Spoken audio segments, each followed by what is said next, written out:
तो दोस्तों, आज के हमारे YouTube चैनल अनसंग वॉरियर्स में हम बात करेंगे जो हमारे CRPF के अनसुने नायकों को भी याद रखने की जरूरत है। लेफ्टिनेंट नवदीप सिंह एक आयुध कोर अधिकारी जो मराठा लाइट इन्फेंट्री की 15वीं बटालियन में सेवा कर रहे थे और नियंत्रण रेखा पर तैनात था। हाल ही में उत्तर पश्चिम कश्मीर में शहीद हुए थे। उनकी टीम ने एक नाव में किशन गंगा नदी के पार घुसने की कोशिश कर रहे घुसपैठियों के एक झुंड को रोक दिया था। यहां की उनकी मृत्यु की खबर अन्ना फास्ट जनरेट किए गए के कॉफनी को राष्ट्रीय चेतना तक पहुंचाने में कामयाब रही। यह उनके भाइयों के हथियारों के प्रयासों की गवाही है, जिन्होंने सही रूप से यह सुनिश्चित किया कि लेफ्ट सिंह उतने ही बेकार नायक नहीं रहे। एक नवोदित पत्रकार द्वारा समय पर लिखी गई श्रद्धांजलि भी उनकी शहादत के दिनों में इंटरनेट पर वायरल हो गई, जिससे यह सुनिश्चित हो गया कि जिन लोगों ने इस खबर पर ध्यान नहीं दिया, उन्होंने अब ऐसा किया। बहादुरी और शहादत की दास्तां को बेकार नहीं जाना चाहिए। राष्ट्र की सामूहिक अंतरात्मा के लिए यह आवश्यक है कि हम सदैव वीरता, सदाचार, विशालता और मानवीय धीरज का कार्य करें। अच्छी तरह से लिखा गया है। प्रत्येक ऐसी कहानी को जूनियर स्कूल की पाठ्य पुस्तकों या पाठकों का हिस्सा बनना चाहिए, ताकि बच्चे जीवन में इन मूल्यों से परिचित हों। यदि वास्तविक जीवन की कहानियों और नायकों के माध्यम से सिखाया जाता है तो इन मूल्यों में सार, उपदेशात्मक संदेशों की तुलना में अधिक प्रतिधारण होने की संभावना है।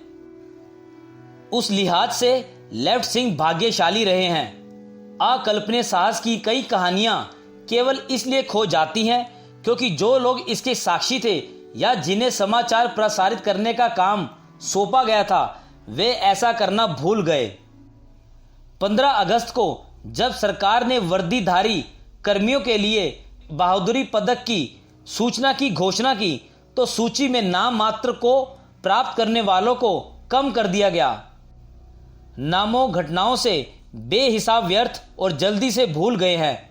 फिर यहां उन लोगों को तेजी से आग का तांडव है जिन्हें हमें याद रखना चाहिए।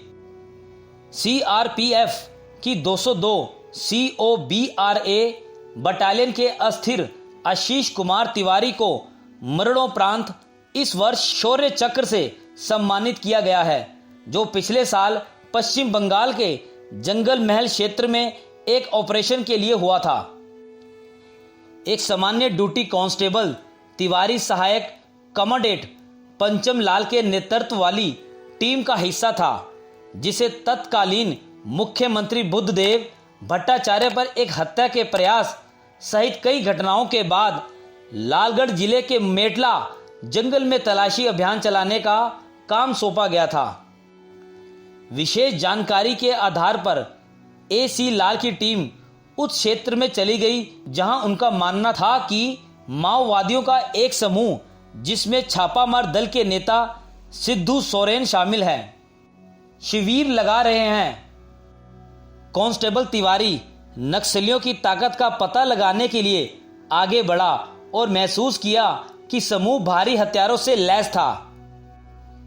अपने कमांडिंग ऑफिसर के साथ तिवारी नक्सलियों के शिविर की ओर रेंगने लगा। उन्होंने मुश्किल से शुरुआत की थी जब नक्सलियों ने गोलीबारी शुरू कर दी। उन्होंने अपने शिविर की बाहर के क्षेत्र का भी खनन किया था। CRPF के आदमियों को देखकर नक्सलियों ने खदानों को उड़ाना शुरू कर दिया।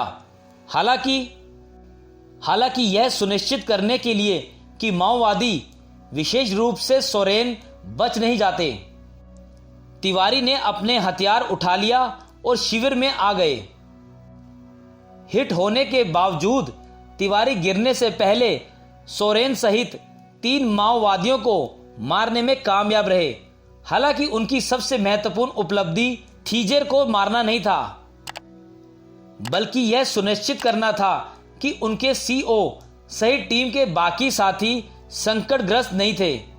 इस ऑपरेशन को बड़ा लाभ यह था कि इसने इस क्षेत्र में और अधिक संचालन का मार्ग प्रशस्त किया, जिसमें राज्य सरकार का नक्सलियों के प्रति नियंत्रण था, जबकि तिवारी उनके हम वतन सरकार द्वारा मान्यता प्राप्त थे और उम्मीद है कि कुछ लोग भी उनकी वीरता को याद कर सकते हैं।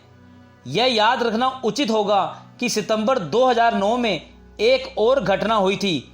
सीआरपीएफ की एक विशेष इकाई कोयला द्वारा यह पहला ऑपरेशन था।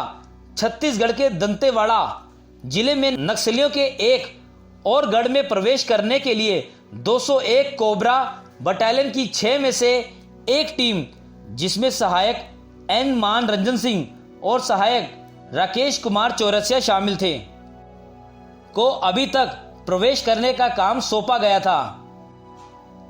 पाले चिलामा के जंगल में किए गए ऑपरेशन को भविष्य के संचालन का अग्रदूत होना था। यहां तक कि जब टीम बड़ी संख्या में नक्सलियों को मारने में सफल रही तो राइफल बनाने वाली फैक्ट्री को नष्ट करने और 3 दिवसीय ऑपरेशन में बड़ी मात्रा में गोला बारूद फोड़ने से टीम के सभी 6 सदस्य मारे गए। सीआरपीएफ के लिए जाने जाने वाले कारणों के लिए इस ऑपरेशन को कालीन के नीचे ब्रश किया गया था। जब ट्रिक में खबर लीक हुई तब भी सीआरपीएफ के वरिष्ठ अधिकारियों ने वीरता पुरस्कार या प्रशंसा के लिए ऑपरेशन में शामिल किसी भी कर्मी की सिफारिश करना उचित नहीं समझा। शायद सीआरपीएफ के शीर्ष अधिकारियों ने महसूस किया कि यदि यह शब्द फैलता है कि सभी 6 COBRA जवान अपने पहले ऑपरेशन में मर गए तो यह बल को ध्वस्त कर देगा।